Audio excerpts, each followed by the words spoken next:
দুনিয়া কিছুই না। আপনি দুনিয়া দুনিয়া করতেছেন, আমার আমার করতেছেন, কিন্তু আমার বলে কিছুই না। আপনি মারা যান, আপনি আপনার থাকবেন না। বলবে অমুকের লাশ, কি বলবে? অমুকের লাশ। লাশ মানে কি জানেন? লাশ মানে লাশাই, মানে সে কিছুই না। আপনি এত কিছু, সমাজের নেতা, লাখ টাকার মালিক, কোটি টাকার মালিক, এত কিছু আছে, আপনি মারা যান, বলবে অমুক ব্যক্তির লাশ, অমুক ব্যক্তির লাশ, মানে ওই ব্যক্তি কিছুই না।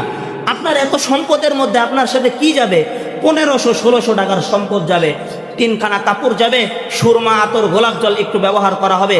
নিজের ব্যক্তিগত এত সম্পদ, এত জমি আপনার নামে, কই নিজের সম্পদের মধ্যেও তো আপনাকে খবর দেওয়া হয় না? হয়। এই বুদ্ধিজীবী কবরস্থানে আপনাকে দাফন করা হবে, অথবা গ্রামে নিয়ে আপনার পারিবারিক কবরস্থানের মধ্যে আপনাকে দাফন করা হবে। তাহলে কিসের এত অহংকার, কিসের এত ক্ষমতার দাপট, কিসের এত দুনিয়া দুনিয়া?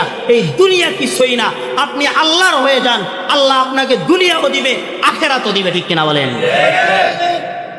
আল্লাহ পাক আমাদেরকে বোঝার তৌফিক দান করুন।